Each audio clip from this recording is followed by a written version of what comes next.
Salut tout le monde, j'espère que vous allez bien et que votre famille se porte bien également. Bienvenue sur ma chaîne. Donc dans cette nouvelle vidéo qui va être assez rapide, nous allons découvrir ensemble mon nouvel agenda que j'ai commandé sur Amazon et qui j'espère va vraiment m'aider à gérer au mieux mon budget perso ainsi que celui du compte joint. Donc jusque là, je me servais uniquement de ce tableau budgétaire que j'avais créé sur Excel et que j'ai présenté dans ma première vidéo. Mais très vite, je me suis dit qu'il me fallait quand même quelque chose de complet et facile à utiliser tous les jours. Après quelques petites recherches sur internet, mon choix s'est vite porté sur l'agenda que nous allons découvrir tout de suite. Allons-y!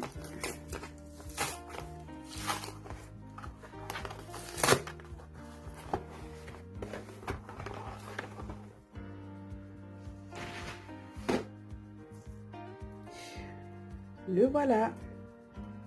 Franchement, il est vraiment trop beau. Voilà, il se présente comme ceci.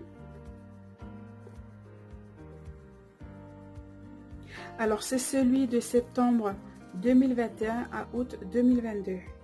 Et c'est de la marque Playback. Donc ici, on retrouve une petite pochette où il y a marqué « Mon petit bazar bien rangé ». Voilà. C'est une pochette à zip.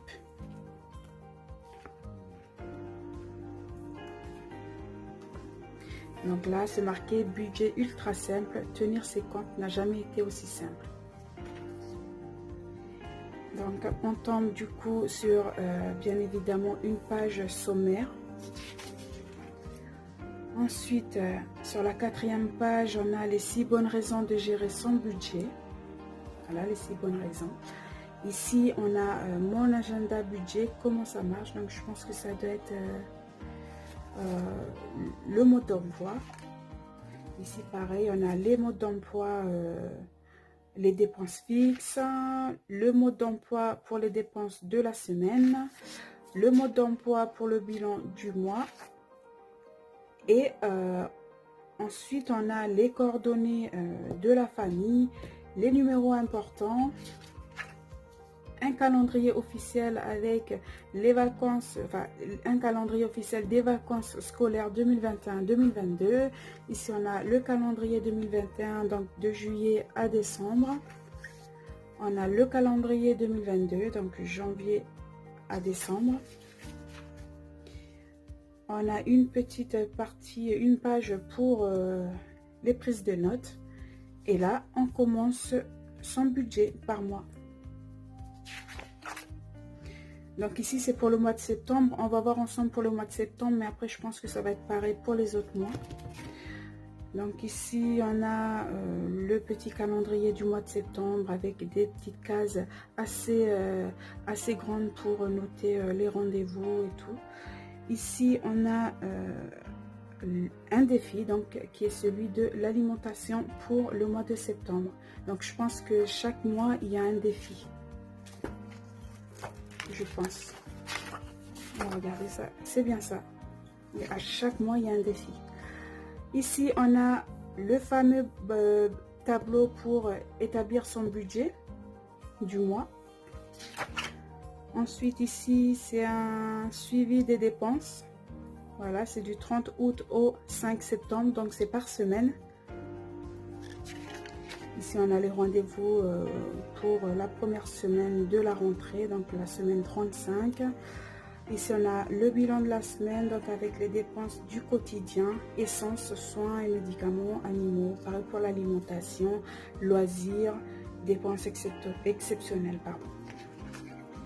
Ici, on a pareil les dépenses pour la semaine du 6 au 12 septembre, donc c'est la semaine 36. Donc c'est la même chose, le bilan de la semaine. Ici c'est pareil pour la semaine 37, pour la semaine 38 et la semaine 39. Et ensuite, ici on a les analyses de nos dépenses. Ce qui m'a coûté le plus cher ce mois-ci. Ai-je fait des dépenses inutiles, de bons achats? Si oui, lesquels? Voilà. Bon, il y a mon petit garçon qui pleure, donc je reviens. C'est bon, il s'est calmé. Donc, on en était à cette partie. Donc, ai-je fait des économies? Si oui, combien et dans quel poste de dépenses? Et ici, on a le bilan du mois de septembre. Donc, avec les dépenses totales du mois, les dépenses par catégorie, les dépenses à surveiller de près et la répartition de mes dépenses. Donc, c'est top pour le système des enveloppes. On continue. Donc, après, c'est pareil pour le mois d'octobre. Pour le mois d'octobre, c'est le défi l'énergie. Pour le mois de novembre, on a le défi pour les transports. Donc mon petit garçon, il est juste derrière moi, donc vous allez sûrement l'entendre de temps en temps. Alors on va aller à la fin, donc, parce que je pense qu'il doit y avoir les bilans annuels. Alors, ça c'est pareil. Donc ici on a le bilan de tous les défis mois par mois. Voilà, avec tous les défis. Donc il y a 12 défis. Défi du mois de septembre, on a l'alimentation, l'énergie pour octobre, les transports pour le mois de novembre, décembre, les cadeaux, janvier, ma cagnotte en 52 semaines, défi février, je renégocie, défi mars, les objets durables. Pour le mois d'avril, j'évite d'acheter neuf. Mois de mai, je prends soin de moi. Mois de juin, les vêtements. Mois de juillet, les produits ménagers. Et enfin, le mois d'août, je ne consomme rien ou presque. Et ici, on a les bonhommes avec différentes expressions. Et à nous de colorier celui qui, du coup, qui correspond à nos sentiments d'accomplissement. Ensuite, ici, c'est... attends, je reviens. Ensuite, on a...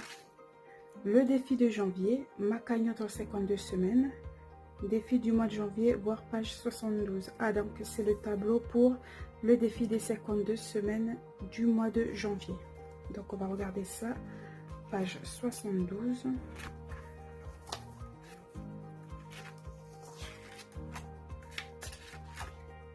Voilà, et donc c'est pour faire ce défi-là. Le tableau, il est tout à la fin. Ensuite, on a les défis personnels. Et là, on a les recettes de l'année. Ensuite, on a les dépenses fixes de l'année. Les dépenses fixes de l'année, donc c'est la suite. On a les autres dépenses de l'année. Pareil, la suite des autres dépenses de l'année. Et ici, on a les recettes et dépenses de l'année par catégorie. Impôts et taxes, crédit et réduction d'impôts, transport, le téléphone et internet, assurance, eau et énergie, les dépenses médicales de la famille, donc c'est vraiment complet. Hein. La suite pour les dépenses médicales de la famille, on a les frais de garde et les frais de scolarité, les vêtements de la famille. Ce tableau est vrai juste top. Pourquoi? Parce que j'avais déjà commencé à faire un tableau avec les vêtements de mes enfants que j'avais mis dans un brouillon, et là c'est l'occasion pour moi de... j'ai juste à recopier dans ce tableau là. Voilà, donc c'est vraiment trop cool. Ensuite, on a l'argent de poche pour les enfants, les épargnes des enfants.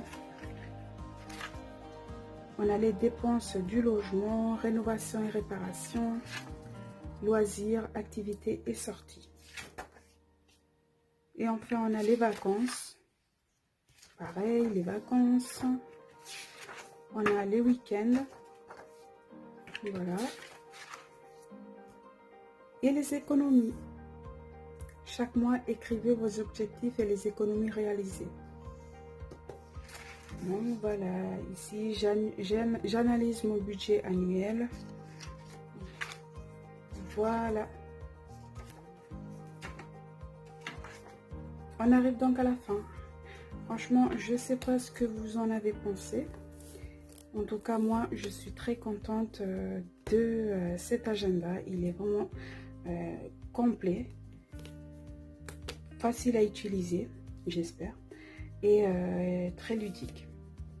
Donc voilà, on arrive donc à la fin de cette vidéo. J'espère vraiment qu'elle vous aura plu. Si c'est le cas, n'hésitez pas à le dire en commentaire. Mettez un petit pouce bleu également. Abonnez-vous surtout et n'oubliez pas de cliquer sur la petite cloche afin d'être prévenu de mes prochaines vidéos. En attendant, prenez soin de vous et je vous dis à la prochaine. Au revoir.